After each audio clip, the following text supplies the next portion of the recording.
So I have another showing tomorrow. How about a quick lunch and I can pick up something on the way over? Tomorrow I'm pretty busy. You don't care. Your mind's always somewhere else. What about you, Arthur? My article? Yeah. It's a fantastic article. Have you read it, Joan? No. She doesn't read my work. Well, you think it's right that your wife does all the heavy lifting so you can pretend to be an intellectual?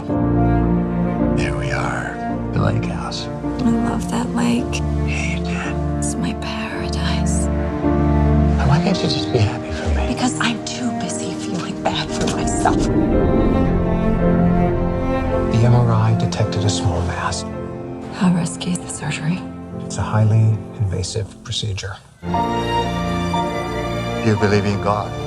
I'm a scientist.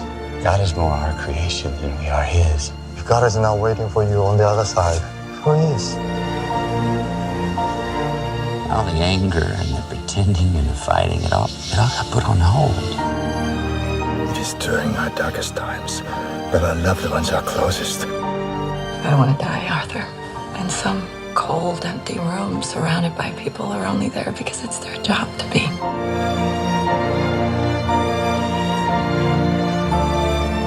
Things are not what they seem here. There's always that moment, you know? Life-changing moment. We can go back there whenever you want to. Promise me. I promise. Do you love her? More than anything on earth.